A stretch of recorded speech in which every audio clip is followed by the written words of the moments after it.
All right, so picking up from where we left off last day, we were talking about, we were just about to start implementing our own classes. I think we've already started the point 2 class. So you've seen how to declare a class and you've seen how to create some fields. We want to do something similar for the counter class. So we want to implement some class that represents a counter, right? So something that represents a physical counter, right? Something that you a quantity that goes up in amount by 1 every time. Right? So this particular counter doesn't count down, and it's meant to emulate or represent a physical counter, so it can't count below 0. So it starts at 0 and goes up. So if you want to implement a counter, you have to decide. Oh, right, I forgot to fix these slides. You need to. So you have to decide what fields do you want to represent the counter. Right now, this is a pretty simple class, so all we need would be some field to represent the current count. So your counter class ends up looking, or the start of your counter class ends up looking something like this. Class name is counter. This is waiting in the lobby. All right, the class is called counter. The word class is used in the class declaration, right? Remember, public means any other class can see the counter class. Any class that imports this package can also import the counter class with it. We've got a field called value. That's going to represent the current value of the counter. Its type is int, which makes sense. It should be an integer type, right? You could choose a different integer type if you wanted the counter to go to a different maximum value, right? So our counter only counts up to integer max value. If you needed to count up to a bigger value, you could use long max here instead, right? But we've used int, and it's private, so no other class can see that field. Which means this field is usable only inside of the counter class. And then there's another class. So I don't think the stopwatch class is in the notebooks. Counter in point 2 is, stopwatch is not. So the stopwatch class is, so it's considerably more sophisticated than either the point or the counter class. I think the stopwatch is given as an exercise. So it appears as an exercise answer in the notebooks. You want to implement a class that represents a physical stopwatch, right? So for those of you who haven't used a stopwatch before, right, there's a start button where you can start the stopwatch, and there's a stop button where you can stop the stopwatch, right? And then it tells you how much time has elapsed between the start and stop time. Now, more sophisticated stopwatches in real life let you do other things as well, right? So they let you record things like lap times and other things like that, but we're not going to try to implement that in this example, right? I just want something that can tell you the amount of time that's elapsed between these 2 points, right? Also, if you have a running stopwatch, right? So the stopwatch is running, so you haven't stopped it yet. You've started it, but you haven't stopped it. It should tell you how much time has elapsed since you started it. So this one's a little bit more complicated to implement, right? And you need to know a little bit about how you can get a quantity that's related to time from Java. All right, so we actually want to emulate an actual stopwatch. So I need something that corresponds to like real physical elapsed time. In the system class, there's a method called nanotime. Right, so nanotime gives you the most precise available system timer in nanoseconds, right? So 10 to the minus 9 seconds, relative to some fixed but arbitrary time, right? So in other words, if you call nanotime twice, right? So I call it once, that gives me back some long value, right?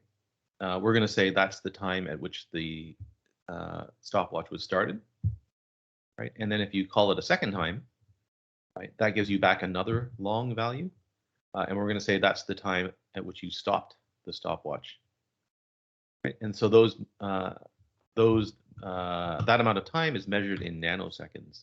Right, so the difference between the stop time and the start time, that's how much time has elapsed. since you started the stopwatch, right? If you haven't stopped it, but you have started it, then whatever value you get here minus the start time, that's the amount of time that's elapsed since you started the watch. And finally, we don't want to report time in nanoseconds. We'd like to report it in real seconds. So we have to convert this result into seconds. All right. So to implement this particular class, we need 3 fields. So we're going to have down here a Boolean field called isRunning. Right. So this will be true if the stopwatch has been started. Right. So someone's pressed the start button, but they haven't pressed the stop button.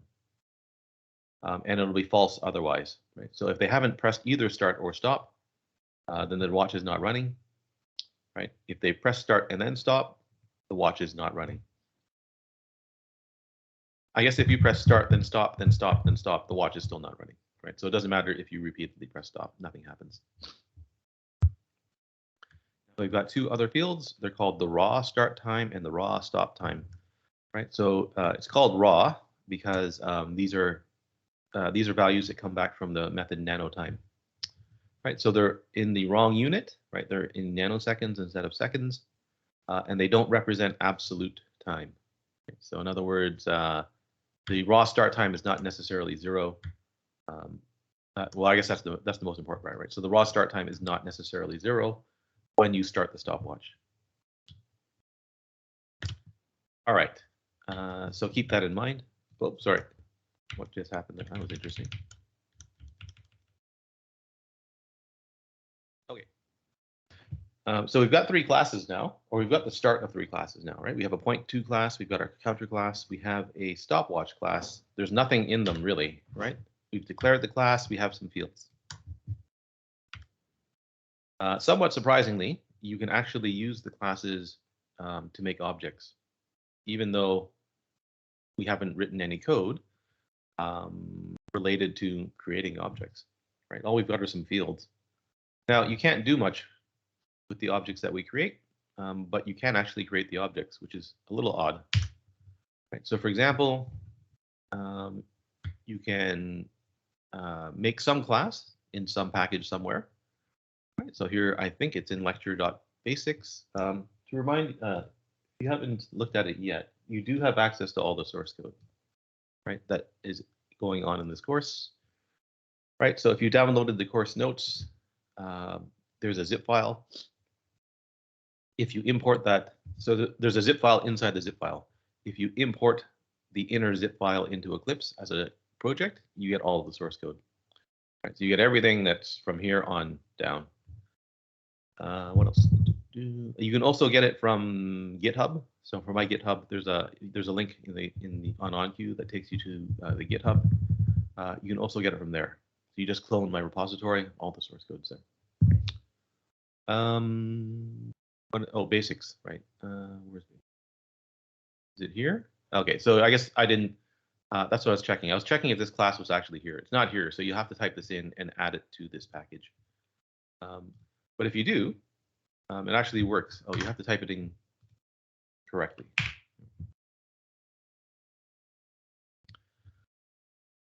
So if you import the 3 classes that we've created. Oh, there's a lot of typos on this slide. I'm sorry. If you import the 3 classes that we've started to implement, you can actually write a main method, and then you can make a point2 object, you can make a counter object, you can make a stopwatch object, and it actually works. So if you actually compile, or so if you, I guess you're in Eclipse, if you run the program, everything, it runs just fine. Nothing happens, but it actually runs, which is weird because we haven't created a constructor for any of our classes. So keep that in mind. I'm going to get to that. I'm going to get back to that in a second. So all we have right now are fields, right? And they're all private. So anybody using the classes can't actually use the classes to do anything. Right? They can make an object, can't do anything with the object. To allow other people to actually use our objects, we have to add some functionality to the classes. Right? So we need to add some constructors. Constructors are useful because they let the people who are using our classes create objects that have initial values. So that would be nice. We also would like to add methods to our classes so that the people using our classes can actually do something with the objects that they create. Right. So for the stopwatch class, for example, you can actually add methods that start and stop the stopwatch, right, and return how much time has elapsed since the watch was started. Right. So in object-oriented programming, you'll often see the term encapsulation. Right. And so encapsulation means bundling data and methods that use the data into a single unit. Right. So that looks a lot like creating a class in Java. Right. And in fact, classes are the fundamental, I guess it's the fundamental way of implementing encapsulation in Java. Right. So I want to take backdoor. So for the stopwatch class, right, all the data that you need to implement a stopwatch, it's inside the class. And then all of the methods that you need to use the stopwatch are also inside the class. Right. So in order to use a stopwatch, you make stopwatch objects.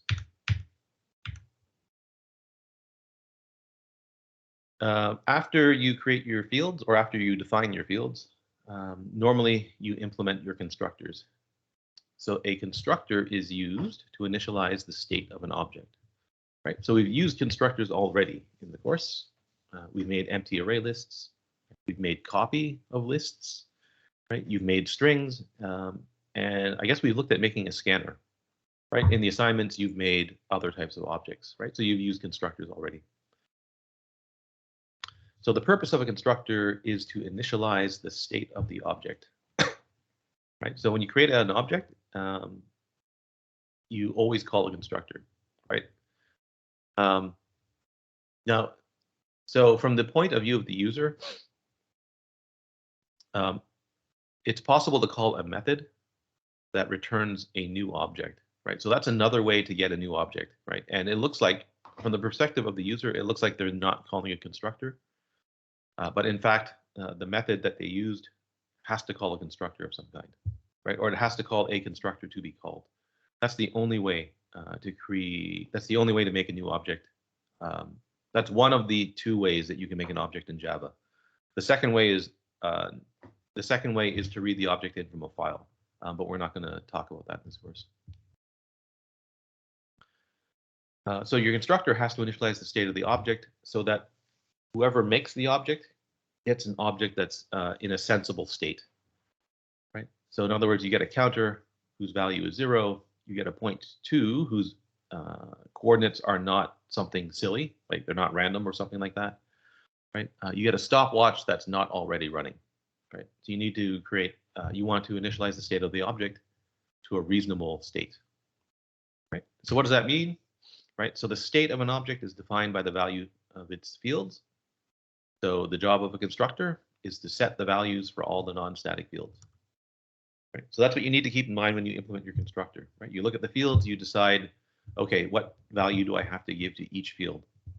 Right. For this course, you should always set every field in your constructor, because that's going to save you from making a very common mistake when you start to have objects as fields. Right. So remember that. So remember, every constructor you should be doing, you should be setting your fields to something. Right? Now, what do your constructors look like? They have the same name as the class. They always have the exact same name as the class, and they must have the same name as the class. Right. If they don't, the compiler will complain. A constructor never returns a value, right? So that's one way that you can. That's another way that you can tell that a constructor. When you're reading the class, you can tell that you can distinguish the constructors from the methods, right? Methods always return a value or void, right? Constructors never return a value, and a constructor is allowed to have parameters. So one of the confusions in Java is whether or not a constructor is a method. It's not.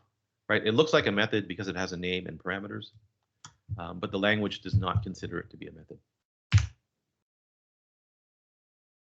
Our classes have no constructors right now, right? So, and we can, and I've shown, and the example program make objects makes a bunch of objects, and I claim that it actually works. Right? Now, our classes didn't define any constructors, and yet that make objects program is still calling a constructor, and everything works fine.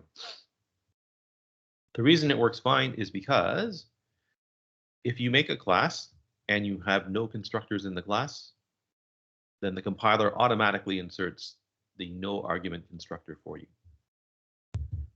So that's what happens, right? So you make a for our so this program works. Stopwatch class, there's no constructor, right? There's no constructor here. There's no constructor down here, right? So when you compile this class, the compiler automatically inserts the no argument stopwatch constructor.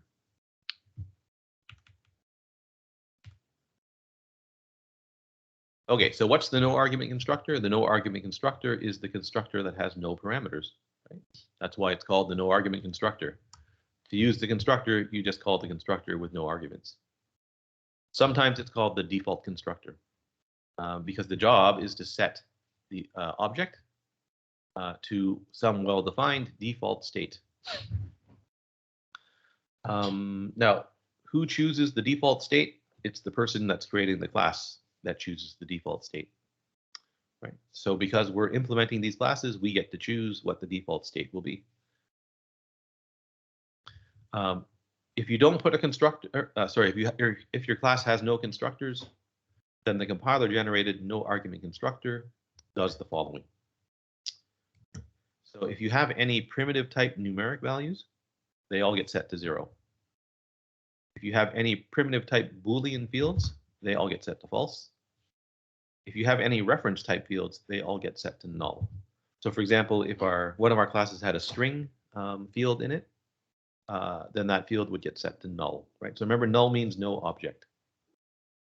And that's what you have to watch out for when you're implementing your constructors, right? Now, the other thing is, what this slide doesn't tell you is, if when you're implementing a constructor, you don't set one of your fields, right, then these things also happen, right? So if you forget to set one of your fields and it's a numeric type, then they get set to 0 for you. Whoops, then they get set to 0 for you, right? If you forget to set one of your Boolean fields, they get set to false. If you forget to set one of your reference fields, it gets set to null. That's a problem because some other method in the class is probably going to use your reference field. And when they use it, right, that field is null. And you'll end up with a null pointer exception being thrown by the method. Right, so that's one of the most common errors that I see in this course, is that students forget, right, to initialize one of their reference type fields. And then later on, some method uses the field and the method ends up causing an exception to be thrown. All right, so what does the no argument constructor look like? Well, for point 2, I want the no argument constructor to set the coordinates of the point to 0, 0. Right, now we could have chosen some other default point coordinate. It's just that 0, 0 seems to make the most sense. I mean, you could have chosen 1, 1 or something like that, or something else, but 0, 0 seems to make the most sense to me. So to implement the constructor, it looks like this. So the name of the constructor must match the name of the class. No argument constructor, so there are empty brackets and no parameters inside the bracket. No return type here. There's access modifier here. Your choice of access modifiers are the same as your choices for the access modifiers of your fields. This can be public. Right, so public, remember what public means? It means that anybody can use, anybody that can see the class can also see the constructor. It can be protected. So protected means that anybody that can see the class and is also inside this package or is a subclass of point 2 can then use the constructor. right? So for we don't really need to be concerned about protected right now. We're going to talk more about it in part 3 of the course. If there's no access modifier, right, then it's package private. So only classes inside this package can see this constructor. And then finally, it can be private, which is a little, which right now would be very unusual for us, right? So you can have a private constructor, and that means it's only usable inside the class itself. For the time being, that's a little bit odd, right? So all of our constructors right now are public. Okay, so the constructor needs to set x and y, whoops, sorry, to 0 and 0. And so here I've got this funny, this x equals 0 and this y equals 0, right? Which looks a little bit strange, right? Looks a bit strange. Okay, so I need to tell you what this means. Oh, yeah, this is fine. So inside of the, wait, that's not what I want, sorry. How do I go back? I want, there. This is point 2. I want the, oh, actually, I did want that other slide. I'm sorry. Here, I want this slide. Okay. Here, I'm using the point 2 no argument constructor, right? So that makes a new point 2 object, and P is a reference to that object, right? So this line here involves a call to the no argument constructor. When this constructor is running, right, inside the constructor body, the keyword this refers to the object that was, where'd my mouse go? Sorry, losing my, I lost my, oh, that's really weird. Sorry, I've lost my mouse. Okay. Inside the constructor body, the keyword this refers to the object that's being constructed. So in other words, on this line here, when this constructor is running, this refers to the object that P will eventually refer to. Right? So it refers to the object that was created by new. Right? Now, why do we need that? Let's take a look. Right? So this is the sequence of steps that happens when you write one line of code in Java. So when I write point 2 equals new point 2, a variable P gets created, right, somewhere in memory. So there's my variable P. It's at address 64 apparently. Again, it doesn't matter where you put this, right? What number you put here, as long as there's an empty cell beside it. Okay, so P gets created somewhere in memory. New allocates memory for a point 2 object. Remember what happens? The point 2 class is loaded into memory. We make a copy of the class, plunk it down somewhere in memory. Right, so there's our point 2 object. Right. That object has fields x and y. Okay. Now the constructor starts to run. Right. Okay, so when the constructor runs, right, the way this works in Java is that the constructor runs somewhere in memory, right? Because the constructor might have local variables or something else inside of it, right? So it has to run in somewhere in memory. So I'm going to plunk it down here. So there's our point 2 constructor running somewhere in memory. And inside that constructor, there's this hidden or implicit field called this, right? I guess it's not really a field. I guess it's a variable or a parameter, I guess, right? So in the constructor, there's a parameter called this, and its value gets set to 600A in this example, right? It gets set to the address of the object that was created by new. Now, why does it need this address? Because, right, the constructor needs to set the value of x and y for the object that was just created. Right? Now remember, the constructor is running down here, right? So to set the values of x and y, I need a reference to this object here. That's what this is. So this is a reference to that object there, which lets the constructor set this dot x, right? So this come up to here, dot x, that field there, right? And this come up to here, dot y, that field there. Okay, so the constructor can set these two values to 0 and 0. And that's why the constructor needs this parameter called this. Finally, so the constructor finishes running, new finishes running, right? New returns that address back. And so that value there becomes 600A. P is equal to the address 600, right? Or P is equal to the reference that points to that object there. Right. Now, I guess we should go back one slide. What happens in this case if you just write that? Oh, you know what? Let me do it in Eclipse. I can do this in Eclipse.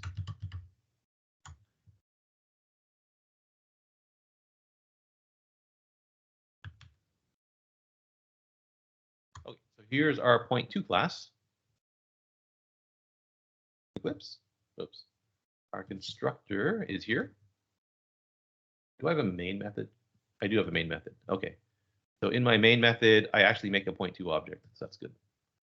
So let's see if this actually works. So I'm going to print out the point. Sorry. P. And let me just comment out these two lines here. All right. So our constructor looks like what it looks like on the slide, right? So if you run the program, and I make a point2 object using this constructor, and I print the point, I should get 0, 0. And I do, that's great. Right. Now, what happens if I don't use the keyword this? So if I write that, Eclipse is happy, right? There's no yellow or X or red symbol here, right? Nothing's underlined here. So Eclipse seems to think this is fine. Java does not freak out, right? It actually runs, so it actually does work. Right. So inside a constructor, if you're accessing a field, right, you don't have to use the keyword this to access the field. Right. So in other words, if I use the name X inside the constructor, then Java, the compiler, knows to look at the field X. Right. If I use the field Y inside the constructor, then the compiler knows that I mean the field Y. Right. Notice that Eclipse actually tells you, right? So when I hover beside, when I click beside X or Y, it actually tells you what X refers to, right? It highlights them in the same color, right? When I go to Y, right, also in the same color. Okay. So in this particular case, the keyword this is not required.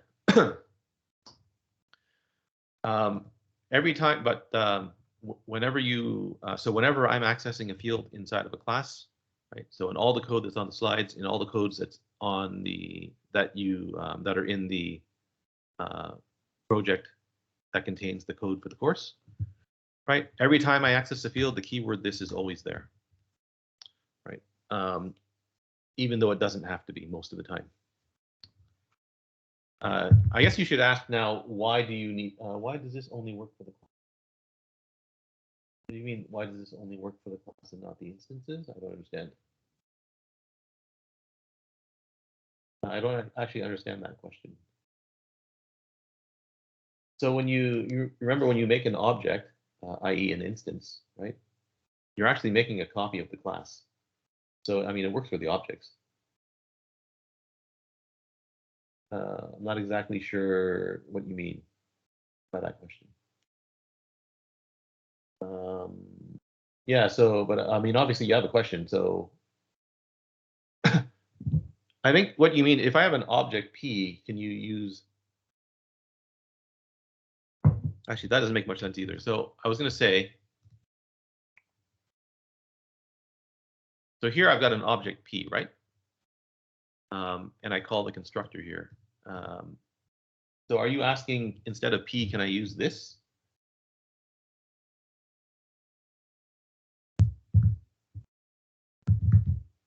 Is that the question, or is there something else you want to ask about? Yeah, so no, that doesn't make sense either. So this, that keyword this, it only exists inside the body of a constructor. It also exists inside the body of a method. So there, right? But they mean slightly different things inside the constructor and the method, right? So inside the constructor, right? X means the field X for the object that's currently being initialized. It is like self in Python, right? But in Python, you can't write self either, right? You can't, like if you were in a main method somewhere, you can't write self, right? So down here, if you had P, you can't write self for P, right? So yes, but it is exactly, I think it's exactly the same as self in Python. Right, but remember in Python, whenever you make a class, you have to write self everywhere yourself. Right, so every constructor in Python, you have to put the self parameter in yourself. Every constructor or method in Python needs self as an explicit parameter. Right, so that's the difference. Right, up here in the constructor, right, there's no parameter called this. Right, okay. Can you go over again why we use this? Yeah, so.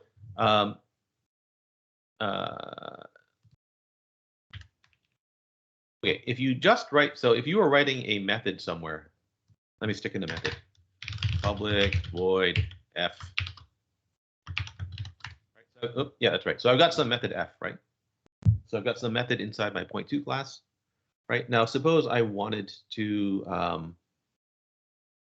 want to make a variable z, right? So I want to compute this. No, let's do that. Let me do this. Okay, so I'm going to do double sum. So this method here, I want to sum the values of x and y and return that sum, right? I don't know why you want to do this. I'm just making this up on the fly, right? So you could make a variable z to store the sum, right? So I could write double z equals x plus y. Right, so that would be one way to implement this method. Okay. Now, when you make a variable in Java, right? So when I make a local variable in Java, it needs a type, right? I have to declare the type beside it, right? If I don't declare the type, right, the compiler indicates that this is an error, right? Z cannot be resolved to a variable. Okay. So now, if you go and look at the constructor, right? If you didn't know that these fields existed, but you look at the constructor, right? That constructor looks like it's trying to set the value of x to something, right? But there's no variable x inside this method, right? There's no variable x inside this method. Here, there's no variable z, right? I haven't declared z yet, right? So that looks strange if you didn't know that this thing had fields x and y, right? And so this is a way to disambiguate, right, what the word x and y mean in this case, right?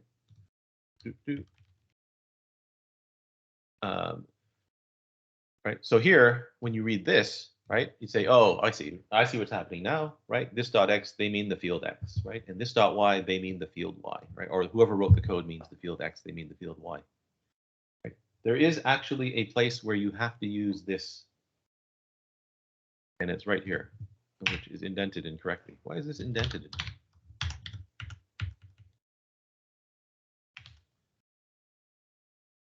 Okay, this is actually jumping ahead a little bit. Actually, it's jumping ahead quite a bit, but anyway, it's fine. Here's a constructor that lets the caller set the coordinates of the point to some values x and y.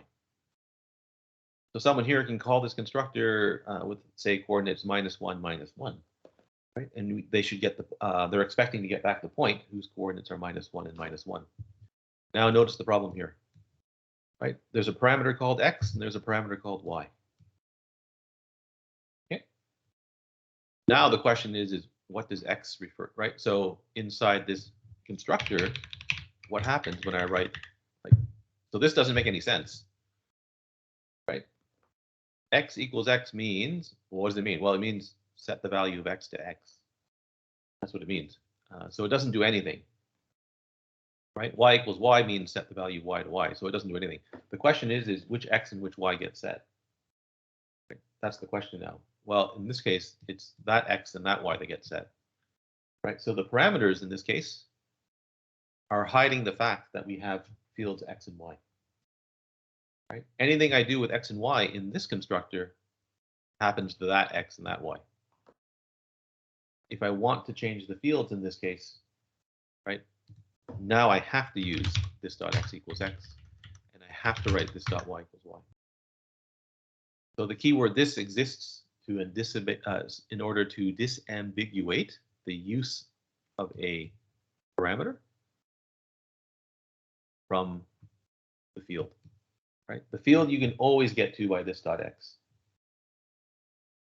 One more example. So let me edit this method here to something else. What do I want to change this to?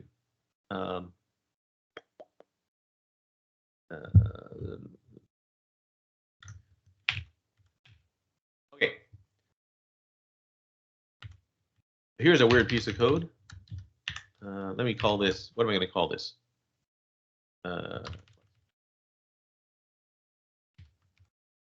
And you would never make this method. I don't know why you would make this method, right? I'm just making something up. So there's a method, right, that declares a local variable named X. Right? Inside a method, if you create a local variable that has the same name as a field, it's the local variable that takes precedence, right? So here I can, in fact, compute 2 times y by summing y with itself, and then returning that value like that, right? If you need to use X in this case, right, I guess we can go back to sum coordinates. If I want to return the sum of X and Y, where the fields X and Y, then I have to use this X in this case. So that's why this is needed. If it were the case that the alternative design choice would have been to say a parameter name can never have the name of a field, right? So that would have been another design choice. There's a problem with that design choice, though. It actually tells, if that was a rule, it actually tells people who are using the class what the name of the fields are, which you shouldn't do if you're trying to hide the implementation details of your class. So that's why you need this. All right, any other questions about this? It's a strange concept the first time you see it, so it's not unusual to have questions about it.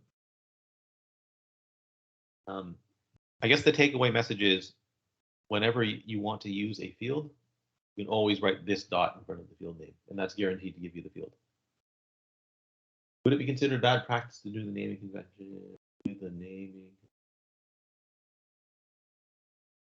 You mean creating a local variable called X? Is that what you're asking?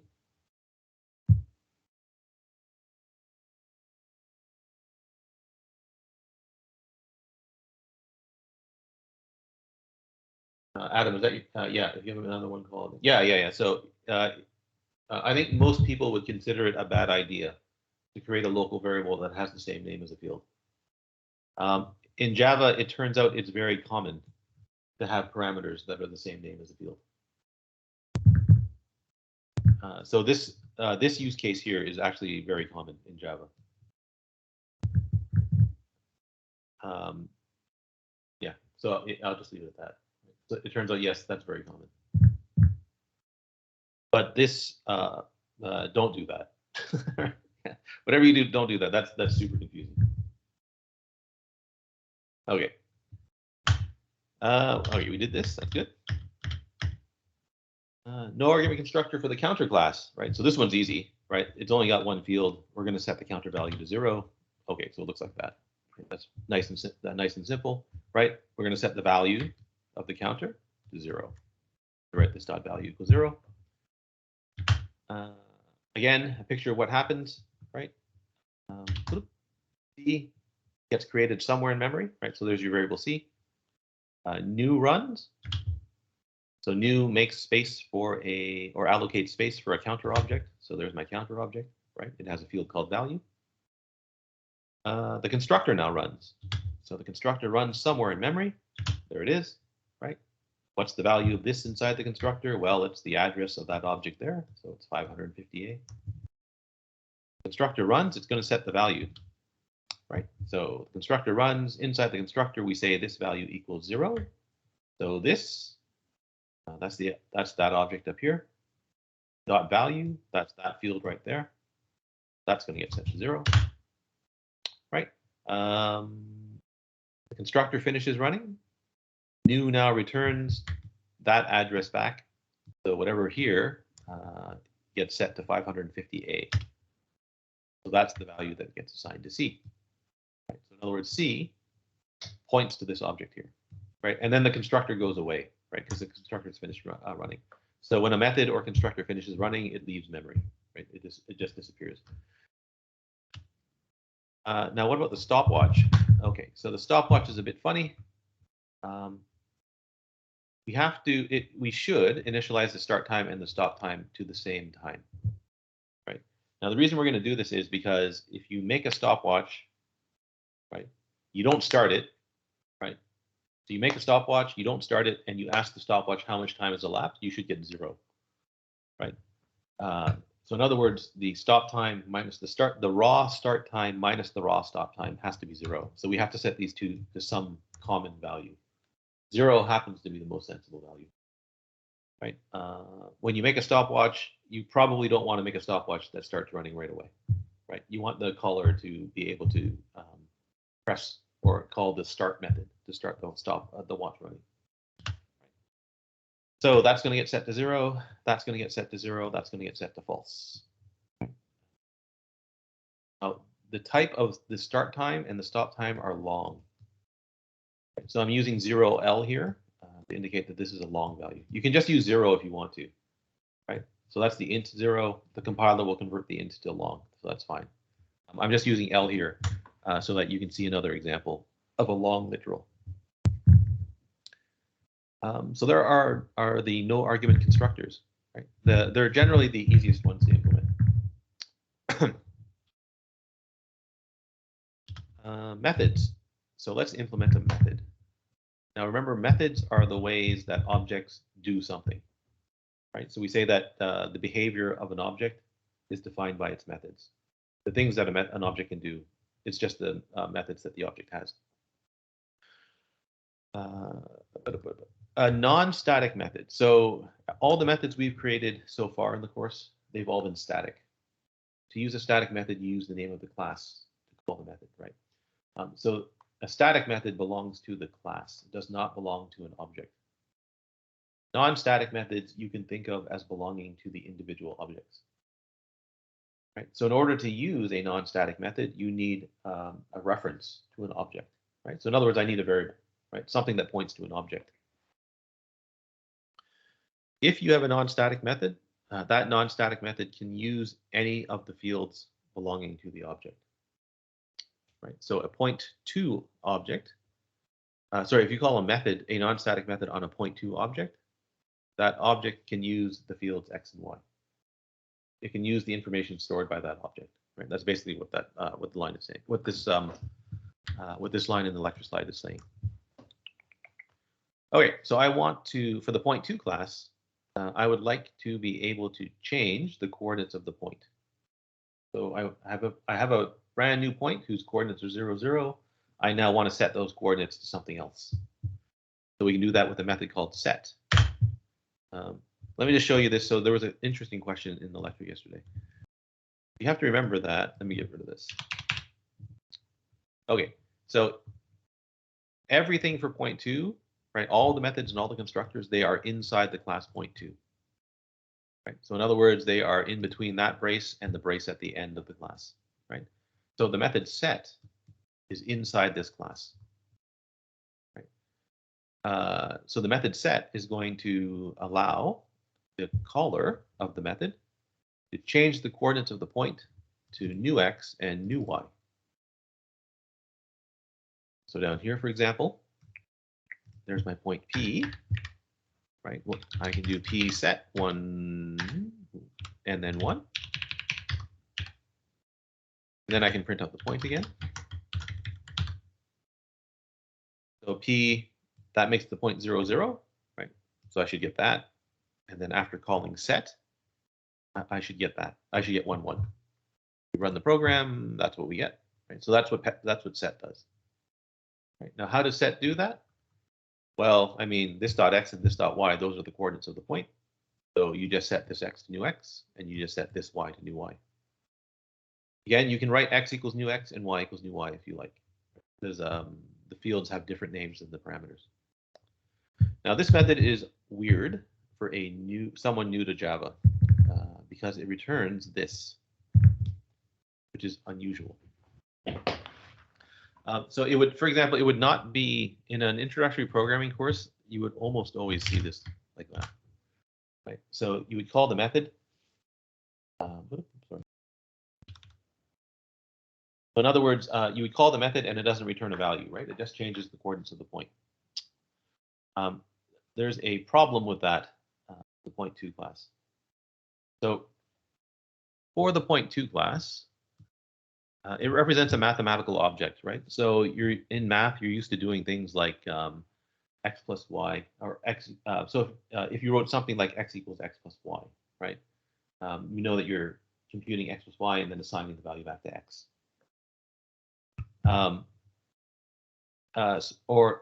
Sorry, that's not a good example. What do I want to do?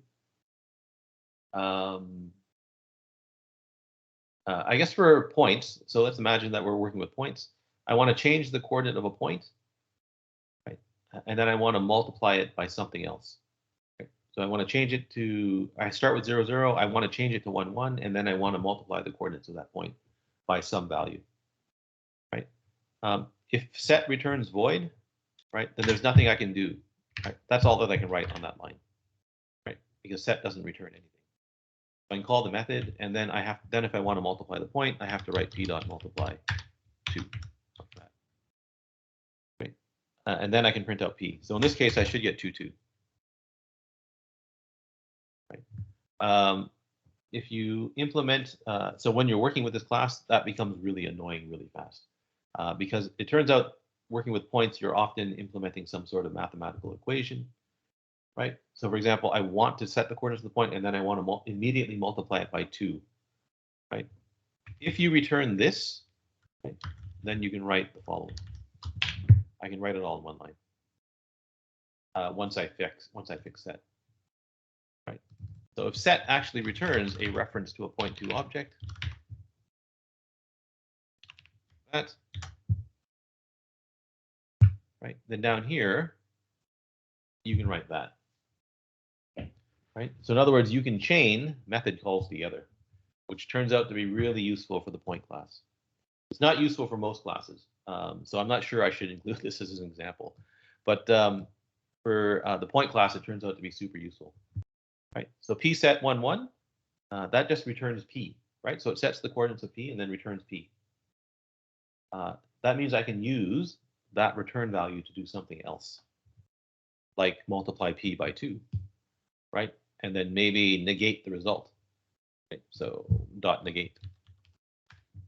This multiply also returns a reference to p. Right? So now I can do that, and I can that should give me the point -2, -2. Right? If you don't return this in these methods, then all of these method calls have to be on separate lines. Which, if you actually use the point2 class for anything, it becomes super annoying. So I'm showing. So this is an example showing you what it means to return a reference to the object that what it means to return this. So if you return this, you're just returning the object that was used to call the method. That lets you use the return value to call more methods. There's another example down here. I think I should stop there. Well, I have to stop there. It's 20 after the hour. Does anybody have any questions about the lecture today? All right. How about questions about assignment 2? Anybody have questions about assignment 2? If you're working on assignment 2, the first few methods are straightforward. Is yellow is the complicating. Is yellow and the update letters are the two methods that are a little more complicated to implement. Right. Oh yeah. If you're on a Mac, there's an announcement on OnQ describing what you need to do if you're on a Mac and you download it. You started the assignment when it first came out. If you're on a Mac, the game that you can play when you're done doesn't actually it doesn't color the letters properly. So if you're on a Mac, you might have to change it. If you haven't started the assignment yet, you don't have to do anything. I've already fixed it. All right. Well, thanks for coming out, everybody. Have a good weekend. Oh, wait, there is a question. Is there a specific way we should handle duplicate letters? There's a few different ways you can handle it. Well, lots of questions. No. So there's a lot of questions. Let me see if I can. So Kayla, for the game, for the methods that you're implementing, you don't care what the case is, right? The case is irrelevant. For the game, I've already got it set up. I can just show you how this all works. So for the game, I take care of that for you. Can't show you the solution, unfortunately. So assignment 2, the game. Where is the game? So somewhere, there's a lot of code here that you won't, that probably doesn't make a lot of sense to you at time being. Where is it? Submit. Okay. So when you click that button that says submit, this is the code that ends up getting run here, right? So if you submit and the game's over, nothing happens, right?